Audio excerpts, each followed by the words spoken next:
Ikulah kuk yang kupasang dan belajarlah padaku karena aku lemah lembut dan rendah hati. Dan jiwamu akan mendapat ketenangan sebab kuk yang kupasang itu enak dan bebanku pun ringan. Saudara, kuk itu seperti ini. Ya, ada dua kerbau. Res itu berbicara, Tuhan bilang gini, nah pakai kuk yang kupasang. Kalau di sebelah sini Tuhan, ini kita, dia kasih kuk. Supaya apa? Supaya kita jalan sama-sama dia. Lewati semuanya bersama-sama dengan dia. Sekali lagi, Tuhan bukan Tuhan yang jauh. Tuhan adalah Tuhan yang berjalan di samping kita. Kenapa dia mau kita pakai kuk, saudara? Karena gini loh. Kalau kita pakai kuk, kita punya kepastian. Tuhan lihat apa yang kita lihat, benar nggak? Kan sama-sama nih, bersebelahan. Yang dia lihat, Tuhan lihat nggak? Yang dia rasa, Tuhan rasa nggak? Yang dia lewati, Tuhan lewati nggak? Saudara lewati lembah yang kelam, saudara lewati badai hidup apapun juga, mungkin keadaan yang nggak enak, Tuhan tahu nggak? Kalau pakai kuk, Tuhan rasa nggak? Karena Tuhan ada di sampingmu. Tuhan nggak jauh, makanya dia bilang gini, pikulah kuk yang kupasang supaya kamu tahu bahwa hidupmu itu ringan dan hidupmu itu enak. Karena sekarang itu bukan jadi bebanmu lagi, itu jadi bebannya Tuhan. Ketika kerbau yang ini lemah, capek, Tuhan, kerbau yang satunya itu gak pernah lemah dan capek. Yang ini udah jalannya udah pelan-pelan, tapi yang sebelah kuat. Kita akan tetap jalan, amin. Kita gak akan berhenti, bahkan kita gak akan jatuh, kita gak akan mundur. Kenapa? Ketika kita lemah, dia tetap kuat. Ketika kita capek, dia gak pernah capek. Ketika kita udah nyerah, Tuhan gak pernah nyerah. Dan dia akan memastikan kita terus berjalan dari kemuliaan kepada kemuliaan. Saudara, ini rest. Aku tetap melakukan semuanya, tapi sekarang aku lakukan bersama-sama dengan Tuhan. Apa yang aku lihat hari ini, masalah yang aku lihat hari ini, Tuhan lihat. Apa yang aku rasa hari ini, Tuhan rasa. Karena Tuhan ada di sampingku. Sekarang dalam bahasa lainnya dibilang joining your life with me.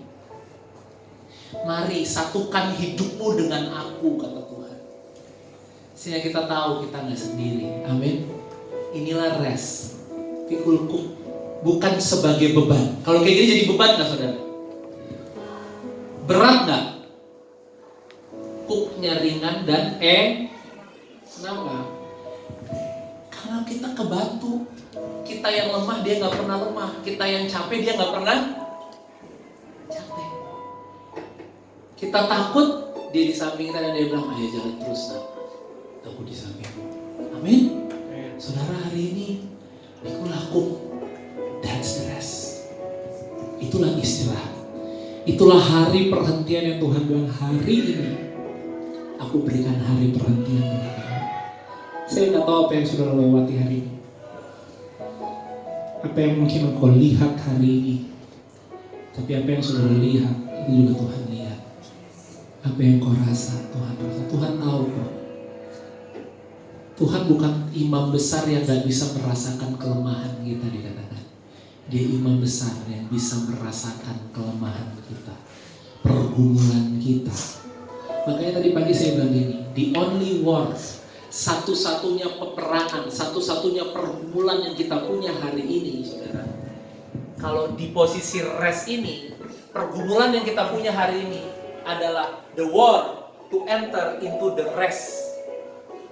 Pergumulan untuk masuk ke tempat peristirahatan. Karena ini yang susah, Sarah. Kita lebih mau fokus sama badai, kita lebih mau fokus sama masalah. Makanya Tuhan bilang ini, sekarang kamu harus bergumul supaya di tengah badai, di tengah masalah, kamu bisa lihat wajahku. Kamu bisa lihat kemuliaanku. Kamu bisa lihat sukacita yang berlimpah-limpah yang aku punya. Kamu bisa terima kenikmatan senantiasa yang kekal. Amin. Kenapa? Karena Tuhan udah menangi semua peperangan kita. Amin. Kita ini lebih dari Pak, tapi saya sakit. Gimana, Pak? Sekarang bergumul di tengah sakitmu, kamu bisa nggak mandang wajah Tuhan? Amin. Bukan lagi bergumul supaya sembuh, karena saya percaya ketika saudara lihat wajahnya dia, engkau akan disembuhkan.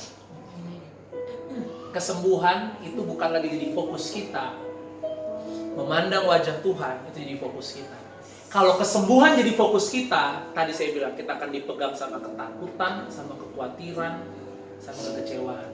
Tapi kalau Tuhan jadi fokus kita dipegang sama damai sejahtera. Amin. Untuk kita punya damai sejahtera, kita bisa lewati badai seperti apapun juga. Bahkan kita bisa berkata seperti Yesus berkata, badai diam dan tenanglah. Otoritas berkuasa atas badai itu harus kita miliki. Itu hanya bisa kita miliki ketika kita punya perfect peace. Ketika kita punya damai sejahtera yang sempurna. Kita nggak bisa memerintahkan badai kalau kita masih panik. Kita sendiri masih dikuasai sama badai, kita nggak bisa overcome badai. Kita bisa overcome badai ketika kita punya perfect peace. Kita bisa punya damai sejahtera sempurna. Doa kita akan beda, saudara. Doa kita bukan lagi doa yang Tuhan tolong tadi. Enggak. Oleh bilurmu Tuhan aku sembuh. Cukup ngomong gitu. Orang kita ngomong tadi ketemu muka sama Tuhan kok. Aku perkatakan jalan terbuka. Amin. Tapi kita doa dari iman yang yakin banget. Karena Tuhan ada bersama-sama dengan kita. Rest itu memikul kuk yang dia pasang. Amin.